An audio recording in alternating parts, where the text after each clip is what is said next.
for now, enjoy some pristine mountains. Starting on Sanctum as well, the interesting thing is we're not going to see the Shui Farah, which for now, for Machi has been a mainstay of this Sanctum composition. Going to see the Gen Shui instead. And interestingly, NZNR as well is going to be on that Junkrat. So he's going to breathe a bit of a sigh of relief that there is no Farah. But Shui does also pose a pretty significant threat to him. You're seeing Mega just wanting to kind of sit back for now, throw out the spam damage, ideally get a pick and just deal with these flankers, deal with this dive. Shui does go down and a bit too deep. D-Crown as well in trouble, going to get dropped. And now they're looking to break out of this corner here, Mega. They've kind of weathered the storm, picking Kiyomi late in that one. This is going to get them the point. And that's the composition that Mega run, right? Because they don't need to be the ones that dive. In fact, they can't even be the ones that dive. They're running Orisa and Junkrat. That means Machi as a full dive team have to be the ones to pull that trigger first. The issue with that is if they do it incorrectly, if they overstep themselves, they do get punished by Mega. And of course, after that, Mega get the first cap. Machi are not going to let Mega have this for free though. They're not going to let this backline have free reign and stay set up. That being said, now that Kant's been sniffed out here, he's a little bit trapped on this backside. Unless he can convert a pick, actually they do get Yut with that headshot out of Kiyomi as well. Now Loco as well is traded back, but now starting to slowly slide the way of Machi. If Shui and Kant can kind of keep this pressure up, they should be able to close this one out. Self-destruct as well from Saiyajin God. Creates some space, buys a bit of time, but Mega aren't really reinforced here. They're still having a hard time getting these trade backs. Machi do kind of still have the presence around here. If they can close out on Saiyajin God before Mega can reinforce, they should be able to take this. Machi also playing to a lot of strengths here right now as they get the kill score ahead of Mega Esports. You should be expecting a Machi cap at any point now. Pudo is finding it more and more difficult to find these picks, find their positioning. Mega's composition is very formation reliant. They need Loco in that front line, straight in front of the other DPSs at the back line. You have a Pudo that needs to be kept safe. You have NZNR that needs to be kept safe, but very difficult thing to do when both Kant and Shui and D-Crown are accessing that back line. You saw the pressure that Kant had. He'll keep doing that. That's the thing, Machi are not going to let Mega have this for free. They're going to have to fight for it now as they scrap out of the space, but aggressive by Machi as they dive in and rebuff Mega, getting the kills on the way as well. 3 for basically none. That was only a Transcendence out of Machi.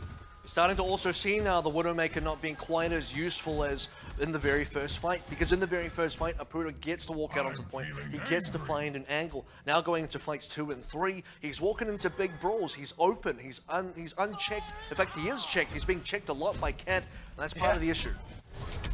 NZNR needs to convert off this Riptide, trying to weave it around the side, but it has been spotted out. It's going to have a hard time getting onto anyone. They do get Judo's mech, but he can reset it with a self-destruct. Oh, wow, even getting Loco. I was going to say it's a self-destruct that even forces Mega back, but it's actually even worse than that. It picks Loco. Rocket's got bumped out of the way mid-res there, so they're just going to have to wait for the flat respawn. They've still not got any kills. They used an ultimate. Machi still control this fight, and they've still got more ultimates at their disposal. And that's sort of point now where the Thai couldn't get enough work done. The infra site gives information, but they're still not able to get any kills off that. And Machi still hold on to so many ultimates. Machi are still keeping Mega somewhat contained. Mega finally break out. At last, but they're fighting in the uphill battle here with the loose ultimates from Machi. First, it's the sound barrier coming out now. They've got their own Transcendence, but they're at a numbers disadvantage, having to raise back in, but they've got the catch on Shui. They've also demech Judo. It's only D-Crown effectively tanking here. Kiyomi as well didn't commit a Transcendence that could have potentially saved Restia. NZNR with another Riptire as well. The remainder of Machi just taking a dive here. They know that they can't take this one back off. They're going to let it run up to 99, let the cap go back the way of Mega, and seek to come back in with that Transcendence Dragon Blade. But this is where Mega's composition does get to be strong now. They can be the ones holding the point. They can be the ones holding Machi at the spawn doors instead, and that's going to be a very good thing for Mega Team because they have the Orisa to put the shield up in front. They have the Junkrat damage. They can really spawn. They can really get a lot of splash damage in tight spaces. But Shui can also still dive. He gets Yut very quick in that one, pressuring out Saiyajin God. Will at least get the D-mech there.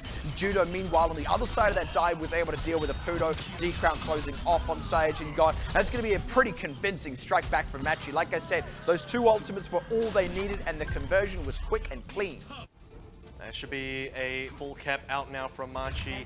Pretty convincing 100 to 84. That very first fight from Mega was pretty good because they rebuffed that offense pressure from the Machi side. But after that, Machi came in so quickly. They broke the formation of Mega, accessed their backline, put a lot of pressure onto specifically Apudo. You see how many times Kant came up onto the kill feed, specifically killing Apudo. Apudo probably should have swapped off the Widowmaker fairly early to allow Mega to sort of break out back onto the point. But even when Mega actually broke out into point, kept it for themselves, they didn't hold forward. The composition would have been quite good if they held forward. That's what they needed to do. That's what you would do to give Apudo a lot of space to work with. But just sitting on the point like that, well, Machi and Shui going to walk out with the Dragon Blade. And very good execution on the whole from Machi at every juncture, recognizing the win condition, recognizing they needed to keep that pressure on Apudo. And it all just kind of fell into place. Things were going right for them. It wasn't that things were going wrong for Mega, but new map, new day, coming onto Shrine now. Mega needing to kind of strike one back. Looking to barrel onto the point as best they can. Machi, though, do control the ground. New composition for Machi as well, and you say control the ground. This is exactly what Machi are able to do quite well. The big shields in the front, rely on Shui's damage coming in for the back as well. Mega, gotta find an opening specifically with Apudo. If you can get a good hack on someone like D-Crown, that's how Mega get it. But not quite gonna happen. Not today. Yeah, Can got the flank on Yut, and NZNR. Look at how close he got to Riptide. He'd actually done a lot more work than Shui, but positionally, Machi were very much in control of that. Well, that's the thing, right? It is a Riptide timer. NZNR was always going to get more damage done than Shui because he's playing into tanks, Shui's playing into squishies, much harder to get the damage onto those specific targets. Now, NZNR, if he can get this Riptide very quickly, or if Apudo gets an EMP, or even both, that's how they should break through Machi's defense. And they are coming up on those ultimates sooner than Mega are. Than Machi are, rather. They don't even need the EMP. They committed it anyway. Maybe a bit of an overcommittal in the end, but that is a gong off the back of that. What was that, 4K tire? No, certainly at least 3, and Mega are going to be happy with that win. But what they won't be too happy with is the fact that they don't quite have another ultimate. Mind you, Valkyrie was used in the middle of that. It's also definitely an overcommitment. 2 might have already been an overcommitment. 3 is definitely the case, especially when you look at Machi. They're now coming into their own ults. EMP could be good enough. Grab on its own could be good enough. The targets on the Mega side don't have a lot of combined HP. Yeah, it's not like Yut actually has a Transcendence yet to help counter out that grab. Really, Mega just need to get a great energy. They're trying to do so. The energy is high. Sighted God does at least get a self-destruct out. He has lost his life for it, and Machi's still rotating into these ultimates. Mega, they just need to out-frag here. So far, they are kind of getting that. D-Crown popped up into the air before he can really follow up on an Earth Shatter, which unfortunately didn't catch much either. Machi, though, having only lost those 2, the res does come in here on the side of Mega, though. Still just jostling about on the point. No one quite coming out the better of this one. Mega still trading blows, still putting the hurt down. Riptide from NZNR, and Machi maybe need to commit a bit more. Judo's already down, though. They commit their own Riptide now. May just be a little bit late, though, from Shui, and he's going to go down. NZNR knew what to do in that situation when Hunter Killer and the Riptide found nothing. Mega amazingly hold on to that. But a huge misstep from Machi. They couldn't get any value out of the ultimates, and the 2 players that needed to also throw ultimates in there, Kant and Shui, they were dead. They had to respawn, but when they did, the grab was already gone. The Earth Shatter had already missed. Sound Barrier had already come down. You didn't see the EMP until now. That's crazy. Apudo only just got his EMP, committed it straight away. Kanda's actually counter EMPing, but the counter has proved to be the better of the 2. Mega went aggressive off Apudo's EMP, ended up just kind of running into a trap that Machi had laid out. That being said, Mega, they commit, unfortunately, that Valkyrie again. However, they are kind of happy to take this one. Gonna push it up to 99. Then they will lose the cap over to Machi, but they have the opportunity to get back on it. Well, they're having to wait for maybe a couple of ults to do that with. They have a little bit of space to work with, but now Machi get into their own rotation. We're going to see another grab. This one needs to be just a little bit more impactful, not in the sense of where you put the grab, but where the follow-up damage comes from. Last time, Juro had the energy to play with, but not necessarily the HP to play with. Certainly didn't have the teammates to play with either. This time around, you need to see the combos. Judo's just kind of looking for the angle here, waiting for Mega to commit in. Yeah, great hack from Apudo, good angle. And that's going to give actually a bit of an opening while Machi's attention is a little split. Riptire into the back of them. Gets 2. That's all they need for the opening. The Earth Shatter is decent, but there's this grab in the middle of nowhere that not enough people can follow up on. D-Crown, Kiyomi, Restia are going to have to hold this one kind of alone for quite a long time, and that is a tough ask. Sound Barrier already committed. Mega are the ones with the resources at their disposal in this situation. Already with the point back in their favor, and Machi still just reinforcing here.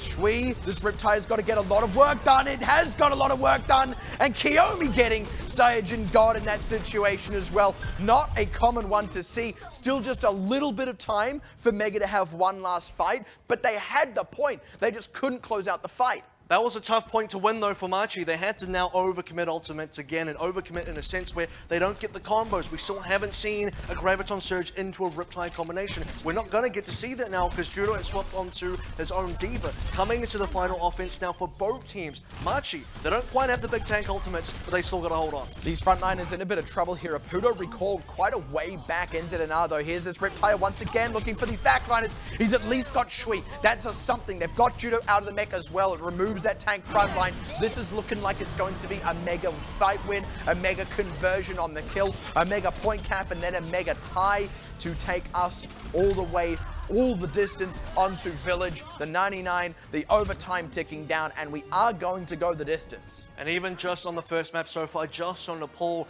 the series is looking like it's starting to already deliver right now because both teams kind of going neck and neck here. We're seeing some very big plays out of certain players, seeing some mistakes out of other teammates and other players as well.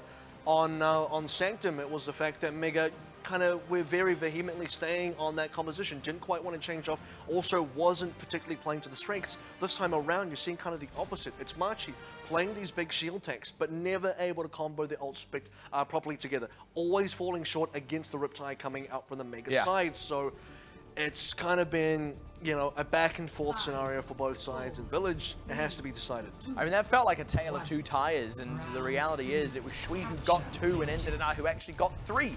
And every single one of NZNR's found kills, found mileage, and that was just so great from Mega. We need to see more of that, and he is going to stick on to that Junkrat. Oh dear. Seems, yeah, well, not for, I mean, he'll stick onto it, but he'll stick onto it at spawn. Oh, trying to get the res in, they do pull it off. Machi tried to dive in there, but didn't quite get the kills. I was going to say, how rare is it to see now both teams starting onto the high ground? Yeah. Usually now see both teams starting to the low ground with big shield tanks, but Machi already having a bit of a hard time playing shield tanks on Shrine, wanted to play for the full dive. So far, it has been working out. They locked Mega out of the point. Yeah, and they actually get the cap as well, even though Mega start coming in and have a good start in the fight as well. They didn't actually get the point presence, which means even if they do win this fight from here, they're a little bit behind in their progress, unfortunately, but it's looking like they should be able to get said fight win. They start piling onto the point here, popping out Restia, getting all these tanks out of the picture as well. Machi at this point are just kind of delaying the inevitable, just trying to bank up a little bit more time, maybe a little bit more ult charge, but in truth, it's going to be the point cap for Mega and the ultimates to go with it.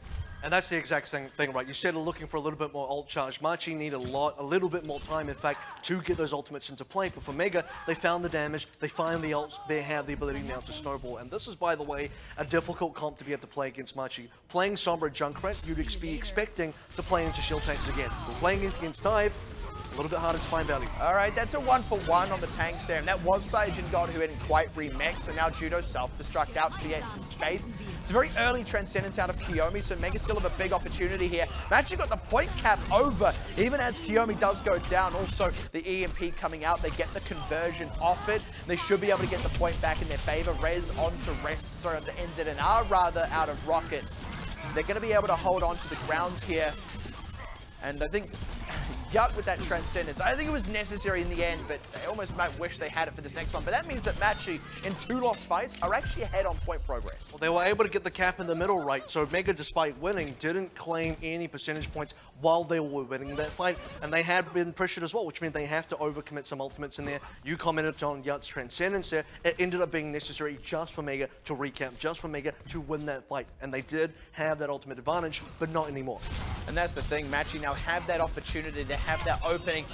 But when they've had the openings in the past, they haven't always capitalized. So we're going to need to see them pull this one off effectively. NZNR nearly back up on a Riptide for everything we were saying about their ultimate situation. However, with Loco dead and Saiyajin God self-destructing to reset the mech, not going to be able to get back in it. Also, no kills out of the self-destruct. All right. That's a bit unfortunate for Shui, but that's a quick sticks win for Machi and free to boot.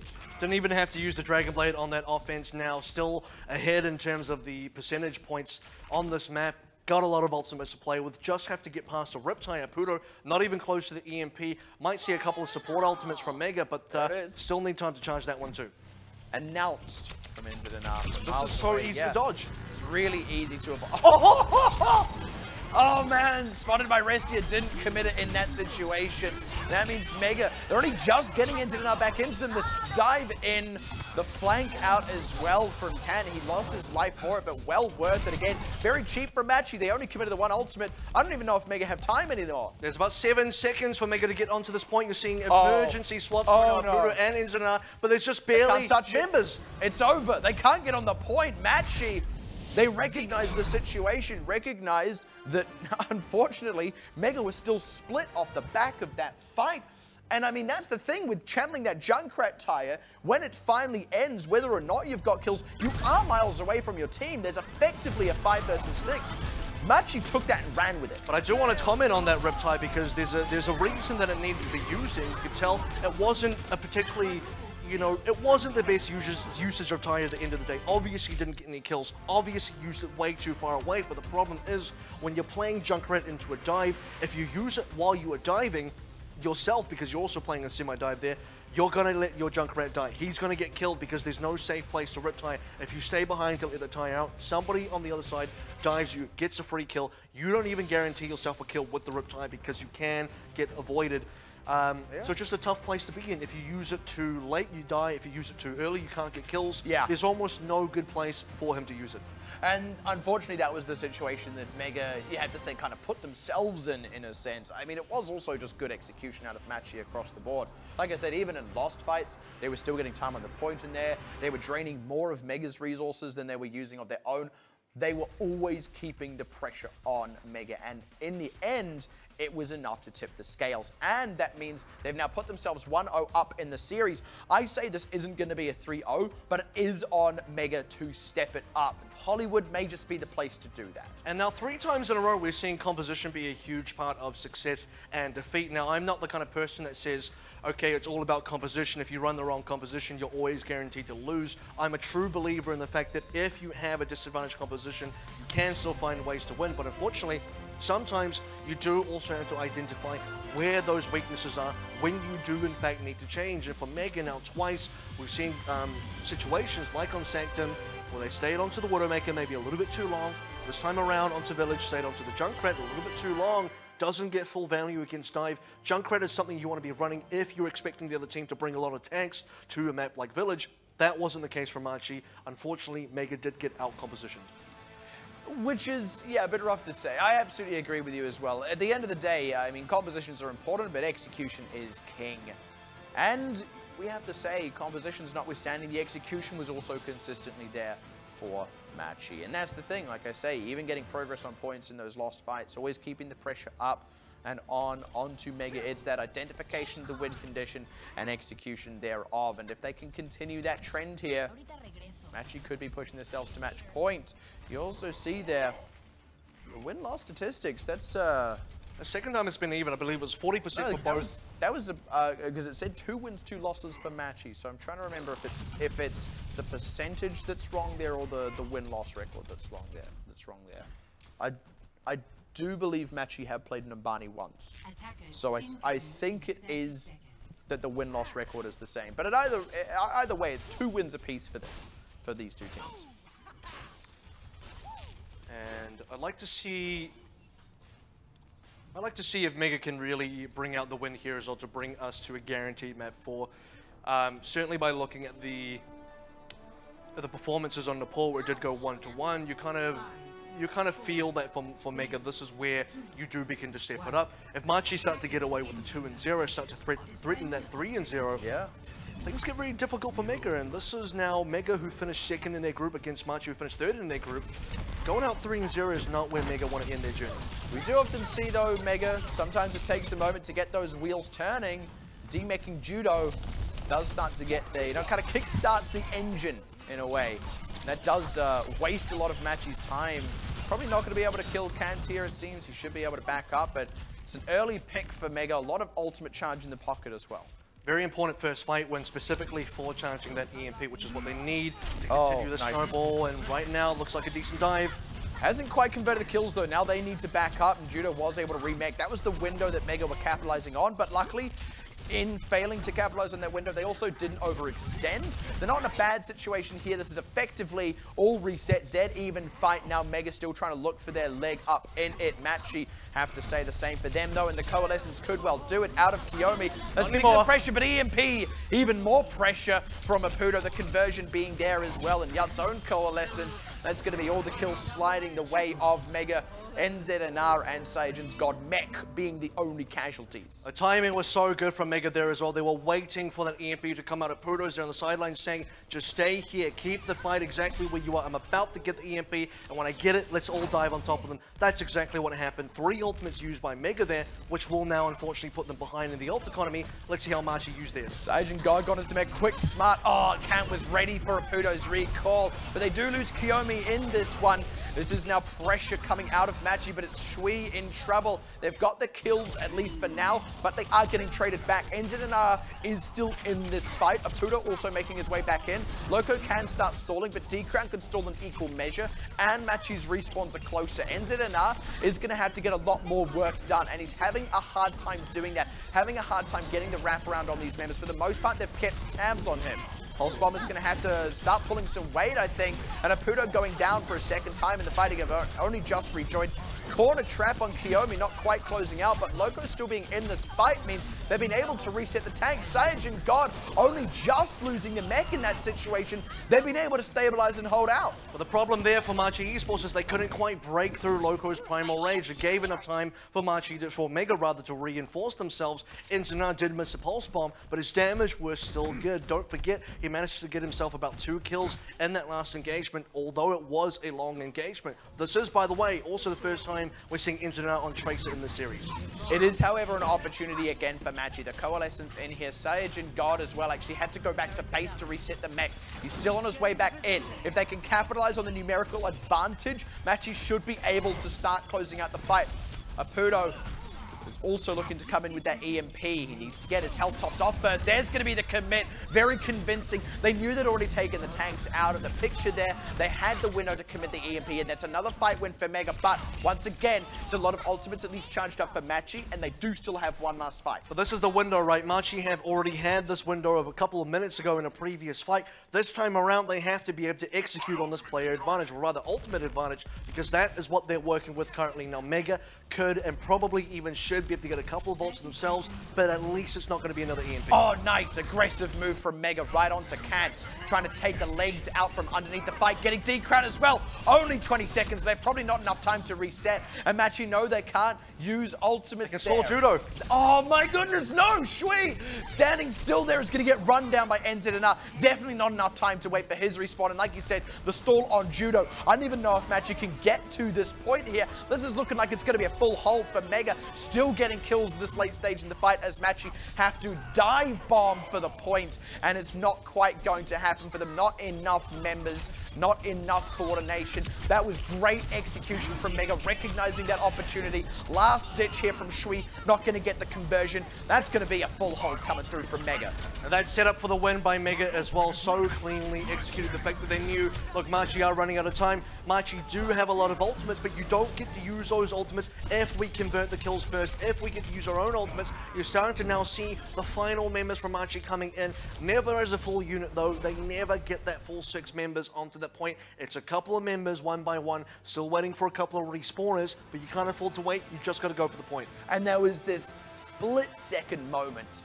where Machi was starting their move, where the tanks had kind of gone a little bit forward, and there was this slight disconnect under the archway, where unfortunately the supports just hadn't quite followed through yet. Neither had the DPSs. They were still in position. They were in rotation.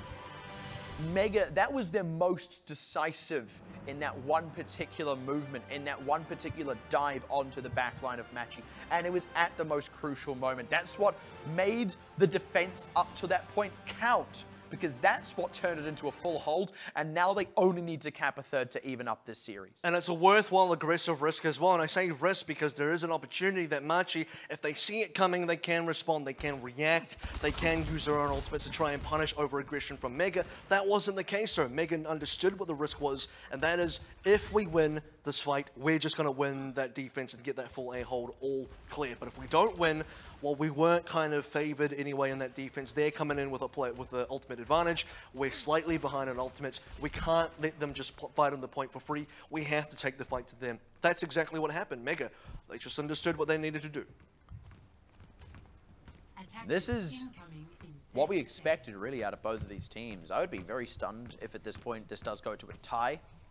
I'm very much expecting Mega to be able to cap that third. And off the back of that, we're guaranteed at least 4 maps. Like I said, this is not going to be a 3-0 series. I can almost guarantee you that. So, well, I mean, I absolutely can guarantee you that because now at worst, it's a draw.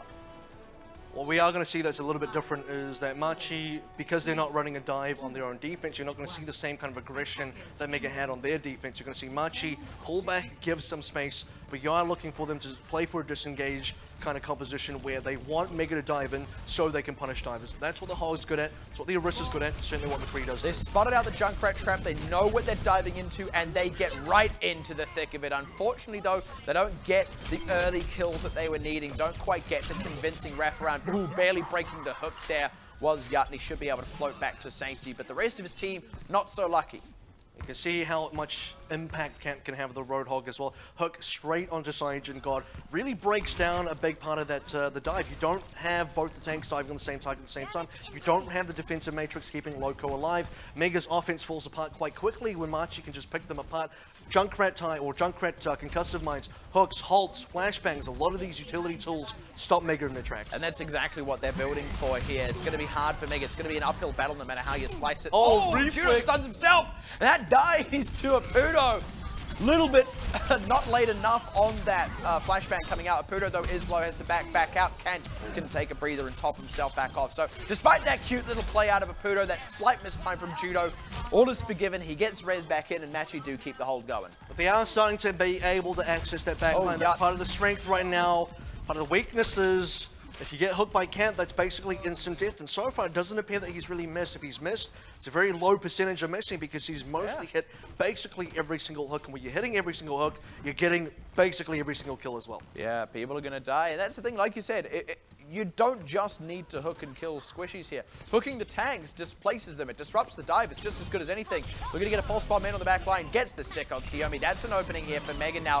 Going to have the duck out from Judo, though. Goes down to the Deadeye. And the res coming in onto Kiyomi as well. But a Pudo showing us why he is good at this game. But Machi are still entrenched on the point with just enough tank presence and not enough damage still being there from Mega. The hook onto Cyajin God, it got broken, but it was still enough to take out the mech, and now he gets staggered out. And there's the thing right there. I mean, even the come right back in, Rocket. You're going to get staggered. Even the hooks he misses because he loses the tether. He's still connecting them technically. He just doesn't get the full pull in because the line of sight gets broken. So off the back of a well-placed whole hog there and a nice hook kind of into the break, but into the D-mech of Cyajin God's mech. I mean, Machi hold on to the defense. Now they get to use their support ultimates. These very important support ultimates that are going to be very difficult for Mega to break through. Cyajin God remix, and they just need to pile on in. No hesitation. They've got Cant. That's the opening they need. Supercharger is down. This is a dangerous room to pile into. But they don't necessarily need to pile into it. If they can withstand the damage, they can keep the pressure on the point, draw Machi out. But instead, diving into the room so far, another advantage until the pulse bomb drops both those tanks. Now uphill battle for Machi. This riptide from Shui has to be beyond enormous because, even with the double kill, it's not enough. No pressure on the point, no presence there. Too many members down, and Mega, they know that came maybe closer than was comfortable, but again, when it was needed, they got it over the line, and that's the pressure that was on Machi for how good the defense looked. Mega only needed to get one fight win in that situation, and they got it. And that's the key talking point, right? They only needed the 1/3, and that was off the back of their successful A hold. Now, if this was a little bit different, if Machi had a slightly better offense onto A, they would have had a little bit more time to play with on their own A defense, and that could have been the entire difference, because when you look at that defense from Machi, you could see that they were starting to plant their legs, and Kant got res back into the fight. They had members still alive. Now, both the tanks did end up going down to the pulse bomb anyway, but they had members that could still contest the point. The problem was they were locked too deep into the cafe. If the point was, say, 2/3 or 100% cap needed from Mega, you could definitely see Machi stepping back out, contesting once again. That could have been a much longer fight. Machi could have completed that defense too, but off the back of the fact that they couldn't get more than one tick themselves, I mean, you just gave Mega their win condition. I have to say there, that was really dangerous as well, the way Mega went about that, kettling Machi in that confined space. Normally that makes a lot of sense when you're diving, but not against that team comp. They had the supercharger down.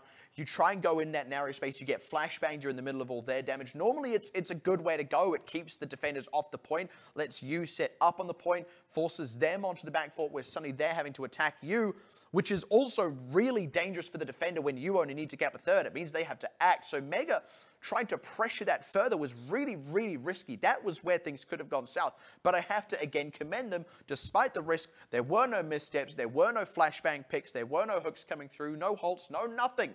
They withstood all that damage and still got the point. And now in our second quarterfinal, 1-1 so far into the series. After the break, we'll find out who comes out on top. Is it going to be Mega? Is it going to be Machi? Find out after the break.